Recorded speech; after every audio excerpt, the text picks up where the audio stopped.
జగన్మోహన్ రెడ్డి గారి డైరెక్షన్లో లేని విషయాన్ని తీసుకొచ్చి తిరుమల తిరుపతి పవిత్రమైనటువంటి తిరుపతి లడ్డు ప్రసాదాన్ని అపవిత్రం చేసి 1924లో కల్తీ నెయ్యి, అసలు నెయ్యే లేనటువంటి ప్రసాదంలో వాడారు నెయ్యికి బదులుగా.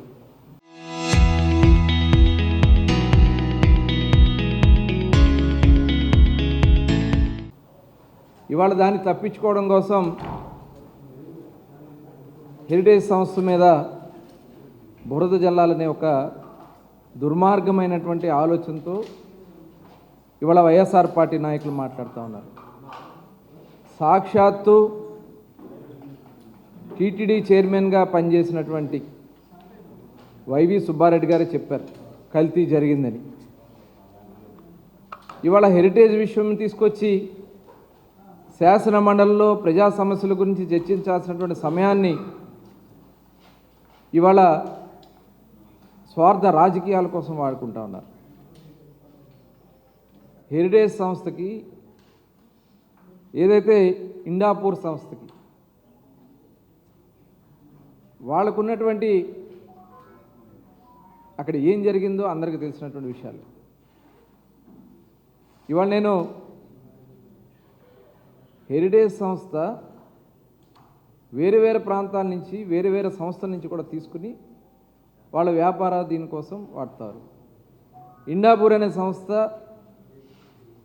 ఇవాళ అటు రష్యా దేశంలో కానీ అనేక ఆసియా ఖండంలో ఉన్నటువంటి అనేక దేశాల్లో ప్రాచుర్యం ఉన్నటువంటి సంస్థ. వాళ్ళు చాలామందికి సప్లై చేస్తారు. ఏదైతే వాళ్ళ ప్రోడక్ట్ మిల్క్ ప్రోడక్ట్స్ ఉన్నాయో అవి ఇస్తారు. మరి నందినికి ఇచ్చారు, అట్లాగే ఏదైతే అమూల్ సంస్థకి ఇచ్చారు, చివరికి పతాంజలి షిరిడీకి సంబంధించినటువంటి ప్రసాదాల్లో వాడినవి కానీ దేవాలయాల్లో వాటికి వాళ్ళు ఇస్తారు. ఇవాళ దాన్ని తీసుకొచ్చి హెరిటేజ్ సంస్థకి అని చెప్పి తప్పుడు ప్రచారం చేయాలని ఆలోచన చేస్తారు. నేను ఈ సందర్భంగా బొత్స సత్యనారాయణ గారిని డైరెక్ట్గా నేను అడుగుతా ఉన్నా, మీరు జగన్మోహన్ రెడ్డి గారిని ఏ రోజన్నా 1924లో జరిగినటువంటి కల్తీ విషయం గురించి అడిగారా? ఒక పవిత్రమైనటువంటి తిరుపతి దేవస్థానాన్ని అపవిత్రం చేసి ఇవాళ అసలు మీరు ఇక్కడికి వచ్చి మాట్లాడే హక్కు మీకుందా? ఇవాళ తిరుపతిలో జరిగినటువంటి నేతిలో అసలు నెయ్యే లేకుండా లడ్డు ప్రసాదాన్ని అందించినటువంటి విషయాన్ని మీ నాయకుడిని మీరు అడగగలరా? జగన్మోహన్ రెడ్డి గారి గల్లాన్ని పట్టుకుని మీరు అడగగలరా? ఇవాళ వాళ్ళ దోపిడీ కోసం, స్వార్థ రాజకీయాల కోసం, వాళ్ళు చేసినటువంటి దోపిడీని కప్పిపుచ్చుకోవడం కోసం ఇవాళ హెరిటేజ్ సంస్థను తీసుకొచ్చి శాసన మండలిలో చేసినటువంటి రాద్దాం. సిగ్గుపడతా ఉన్నారు ప్రజలు. చేసిందే మహాపాపం. ఆ మహాపాపాన్ని చేసి కప్పిపుచ్చుకోవడానికి మరింకో పాపాన్ని దిగజారుతూ ఉన్నారు. నిజంగా ఇంతకంటే నీచమైనటువంటి పరిస్థితులు ఉండవు. సమయాన్ని వృధా చేస్తూ ఉన్నారు. లేని సంస్థను తీసుకొచ్చి ఇందుట్లో ఇన్వాల్వ్ చేయాలని ప్రయత్నం చేస్తూ ఉన్నారు. క్లియర్గా టీటీడీ చైర్మన్ గారు కూడా చెప్పడం జరిగింది, ఇండాపూర్ సంస్థ వాళ్ళు కూడా చెప్పడం జరిగింది, హెరిటేజ్ నేతి సప్లై విషయంలో ఎటువంటి కార్యక్రమాలు జరగలేదని క్లియర్గా చెప్తా ఉన్నారు. ఇవాళ మా నాయకుడు చంద్రబాబు నాయుడు గారు తిరుమల తిరుపతి దేవస్థానానికి, హెరిటేజ్కి ఎప్పుడు కూడా ఎటువంటి సరఫరా చేయకూడదని ఒక నిర్ణయం తీసుకున్నారు. కాబట్టి ఎప్పుడు అధికారంలో ఉన్నా లేకపోయినా కూడా ఎప్పుడు తిరుమల తిరుపతి లావాదేవీల్లో ఎక్కడా కూడా హెరిటేజ్ని ఇన్వాల్వ్ చేయలే. ఇవాళ మళ్ళీ మీరు కావాలని ఉద్దేశపూర్వకంగా ఈ కార్యక్రమాలు చేసి శాసనమండలిలో రాద్ధాంతం చేసి మీరు చేసినటువంటి పాపాన్ని ప్రజల్లో కప్పిపుచ్చుకోవాలని ప్రయత్నం చేస్తే జరగదు. ఇవాళ ప్రజలకి పూర్తిగా అవగాహన కలిగింది. మీరు ఇక్కడ సభా సమయాన్ని వృధా చేసి ప్రజాధనాన్ని దుర్వినియోగం చేస్తూ ఉన్నారు. ఖచ్చితంగా మూల్యం చెల్లించుకుంటారు. ఇవాళ ఆల్రెడీ నోటీసులు వచ్చినాయి. బొత్స సత్యనారాయణ గారు కూడా నోటీసులు వచ్చినాయి.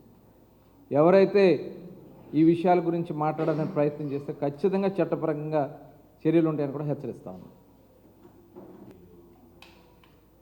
ఇంకా ఆయన గురించి చెప్పాలంటే ఆయన ఏదో స్వతంత్ర సమరయోధుల్లాగా పోరాడి స్వతంత్రంలో అరెస్ట్ అయ్యి వచ్చినట్లుగా ఆయన ప్రవర్తన అనిపిస్తాం. చేసిందేమో ఒక లుచ్చా పని, మాట్లాడిన భాష. ఇవాళ ఏ తల్లిని తిడితే ఎవరు ఊరుకుంటారండి? ఒక తల్లిని పట్టుకుని మా తండ్రి లాంటి చంద్రబాబు నాయుడు గారి తల్లిని గురించి మాట్లాడితే, ఇవాళ అక్కడ గొడవ జరిగితే మరి అక్కడ ఉన్నటువంటి కేసులో అతను అరెస్ట్ అయ్యి సిగ్గు లేకుండా మళ్ళీ ఇప్పుడు వచ్చి ఏదో చేస్తాం, అది చేస్తాం, ఇది చేస్తాం అని మాట్లాడుతాం. నిజంగా సిగ్గుచేటు. మరి ఆనాడు తెలుగుదేశం పార్టీ కార్యాలయం మీద దాడి చేసిన, చంద్రబాబు నాయుడు గారి ఇంటి మీద దాడి చేయడానికి వచ్చినటువంటి వ్యక్తులన్న చట్టపరంగానే మేము చర్యలు తీసుకున్నాం తప్ప ఎక్కడా కూడా విధ్వంసాలు రెచ్చగొట్టే కార్యక్రమాలు చేయం. ఇవాళ నిజంగా మేము అదే కార్యక్రమం చేయాలనుకుంటే ఏ ఒక్క వైసీపీ నాయకుడు కూడా రోడ్డు మీద తిరగలేరనే విషయాన్ని ఈ సందర్భంగా తెలియజేస్తా ఉన్నాను. సిగ్గు అనిపించట్లేదు రాంబాబు గారికి, వయసు వచ్చింది మనిషికి. ఇవాళ అతను చేసిన దానికి ప్రాయశ్చిత్త పడకుండా ఇవాళ ఏదో స్వతంత్ర సమరయోధుల్లాగా ఫీల్ అవుతూ మాట్లాడుతున్న దాన్ని ఖచ్చితంగా ప్రజలు గమనిస్తున్నారు. ఇవన్నీ వీళ్ళు అనుకుంటా ఉన్నారు, ప్రజలు ఏం అనుకుంటారులే అని. మీరు మాట్లాడినటువంటి ప్రతి మాటకి ఇవాళ అందుకనే 151 అని విర్రవీగిన మీకు 11కి దిగజార్చారు. రేపు ఆ 11 కూడా లేకుండా చేసే పరిస్థితి వస్తుందని కూడా హెచ్చరిస్తా ఉన్నాం.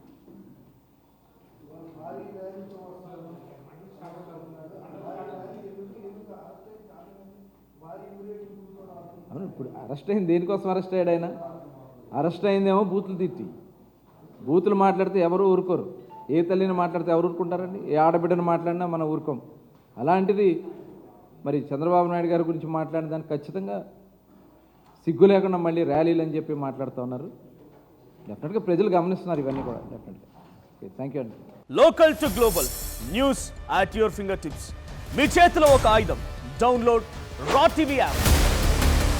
Media legend Ravi Prakash is back.